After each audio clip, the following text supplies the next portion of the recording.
This lecture is on the sections number 6 of chapter 3. It's about the derivative of inverse functions.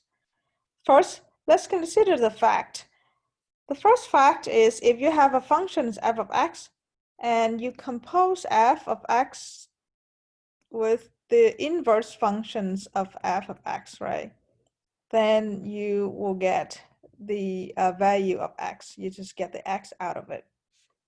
Then if you apply, or if you take the derivative of this composes functions, and you can use chain rule to find this derivative, right? Because it's the composes functions.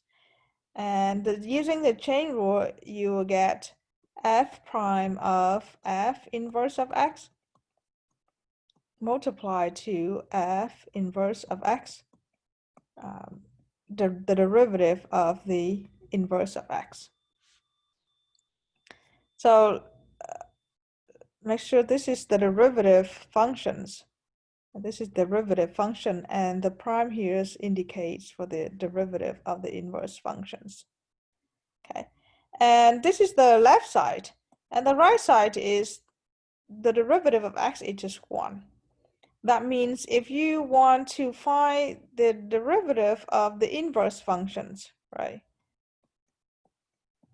you take 1 divided by the derivative of f in terms of the inverse functions, f inverse of x.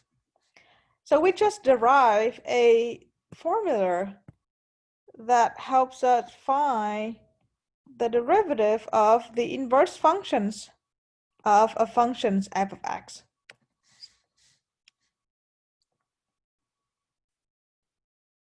And the theorem 3.17 in the textbook also show us the formula that we just derived above.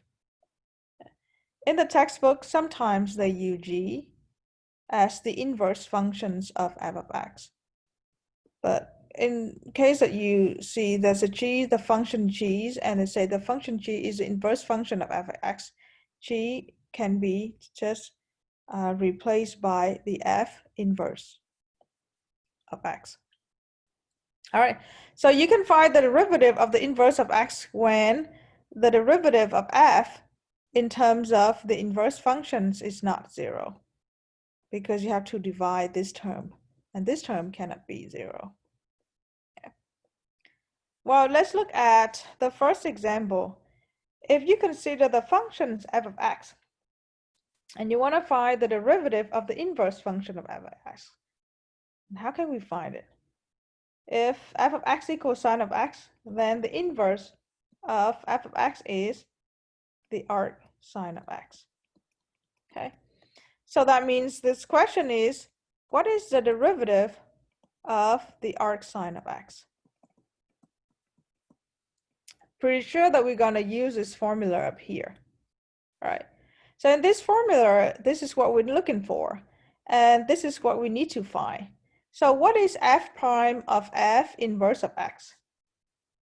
If the function f of x is sine of x, then the derivative of this function is cosine of x. Then the derivative of this functions in terms of f inverse of x, which is arc sine of x, is equals to cosine of arc sine of x. All right, now we just need to plug this into this formula, right?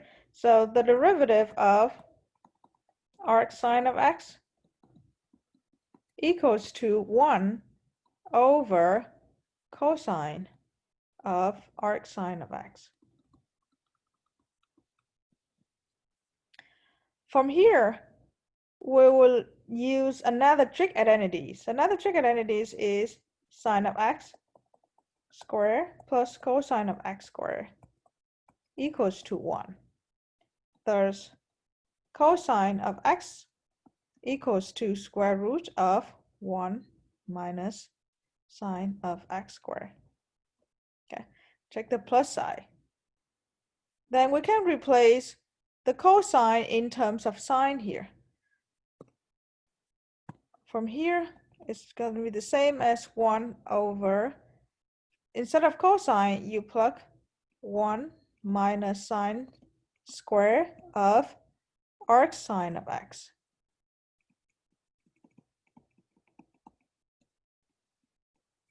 Okay. As you can see that sine of, like the sine composed to arc sines, because arc sine is the inverse of sine, then you can simplify this whole term and make it equals to 1 minus x squared. Because sine of arc sine of x equals to x. So sine squared will be equals to x squared. And this is your answer. So the derivative of arc sine of x equals to 1 divided by square root of 1 minus x squared. Alrighty.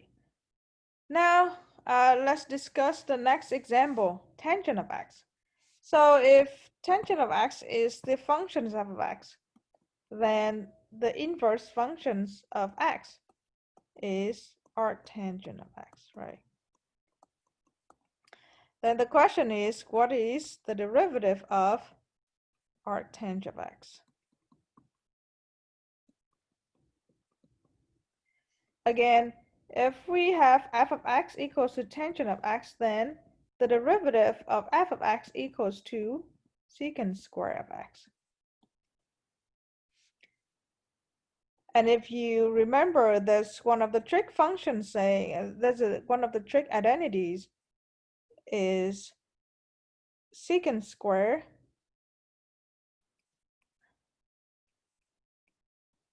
of x equals to 1 plus tangent square of x. All right.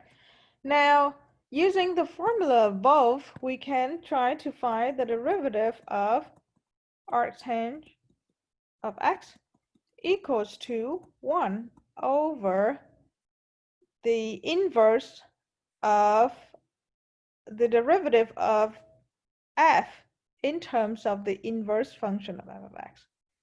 So the derivative of f of x is secant square in terms of arctangent of x. Okay, and then we can use this trig identity to replace secant square by 1 plus tangent square. Instead of x, you replace arctangent of x.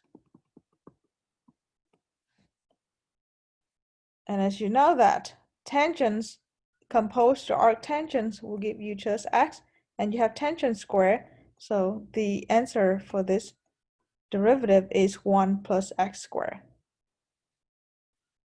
We just found that the derivative of arctangent of x equals to 1 plus x squared.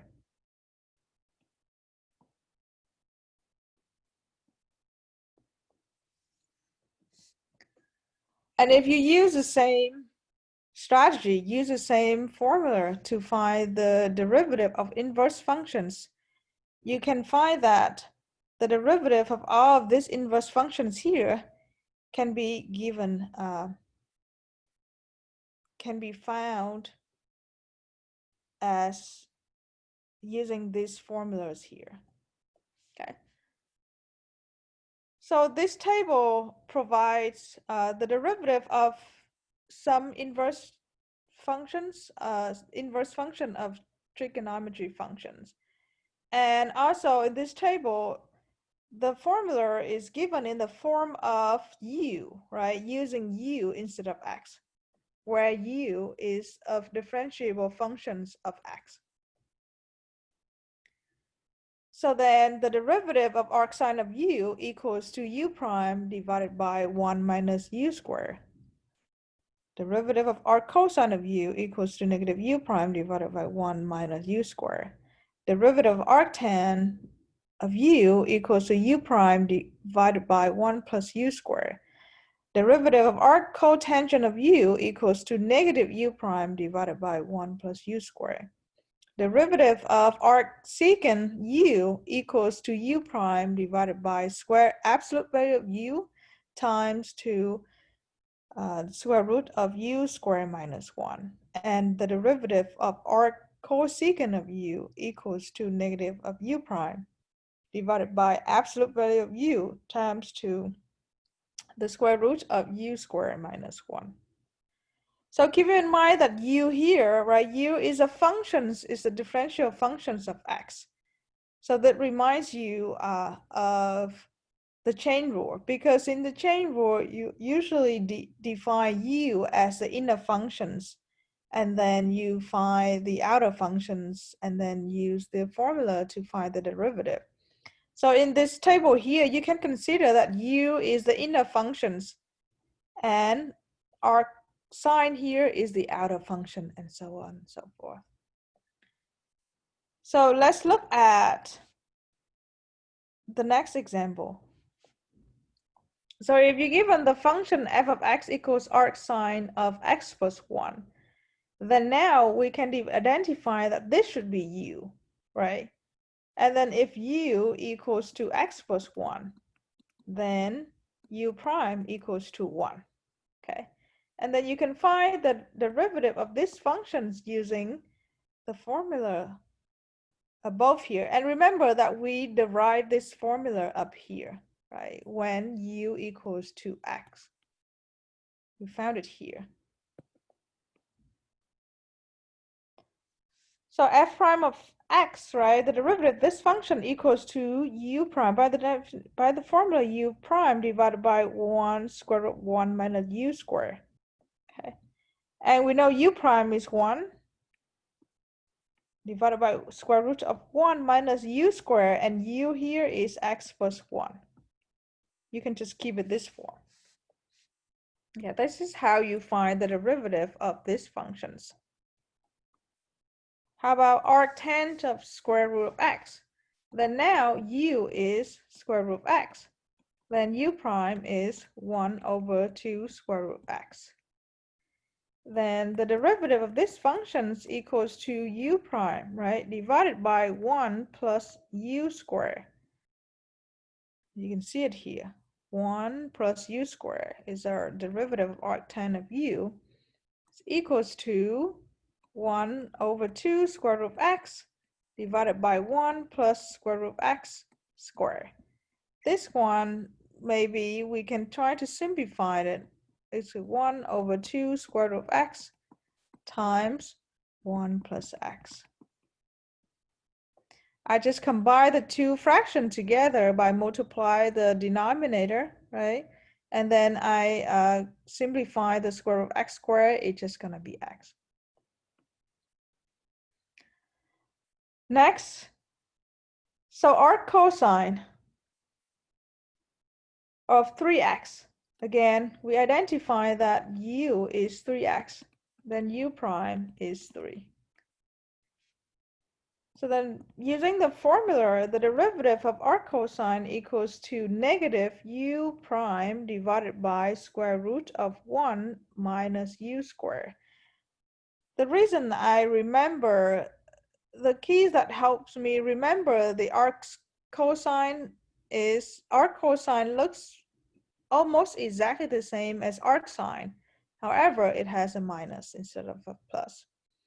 Similarly, arctangent and arc cotangents are very similar except the sign. Also, arc secant and arc cosecant are very similar except the sign. So that's, if you remember sine and tangent, you can remember the cosine and arc cotangent. So plugging in, u prime is 3, negative 3, and square root of 1 minus u squared, which is 3x squared. And you can simplify the 3x squared, right? Square root of 1 minus 9x squared. All right. Next one. So this function is a product of the two functions, then we know that we have to use the product rule. Okay. So the product rules say the derivative of this function equals to the derivative of the first functions, right? Multiply to the second functions plus the derivative of the second functions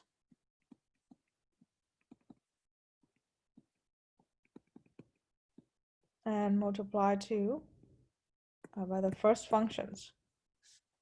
Okay. So in order to find the derivative of each of the two x, you should, is the base function, the basic function is e to the x. But we have 2x, that means you have to use chain rule. And using chain rule, you let u equals to 2x, right? Then u prime equals to 2.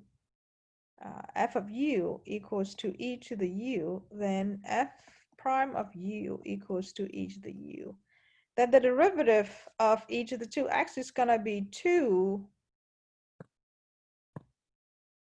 times e to the u, right? But u is 2x, so say e to the 2x. Multiply to just the arc cotangents, right, of 6x. Plus, what is the derivative of arc cotangent of 6x? Again, you have to use chain rule and the formula up here. So u now is 6x, then u prime is 6. Then using the formula up here, the derivative of our cotangents is negative u prime divided by 1 plus u squared. So you say that u squared negative u prime, which is negative 6, divided by 1 plus u squared, and u is 6x, so it's 1 plus 6x squared, and multiply to e to the 2x. In this problem, you can either expand this out to 36x, right? 6x squared is 36x squared. And you can just conclude your solutions. This is the derivative of the functions f of x. Okay. Again, this lecture shows you how to find the derivative of some of inverse functions. And in this section, we're focusing on finding the derivative of the trigonometry of the inverse functions of trigonometry functions. Arc sine, arc cosine, arctangent, arc cotangent, arcsecant, arc cosecant. And again, this formula here helps you find the derivative of any inverse functions, not just trigonometry functions.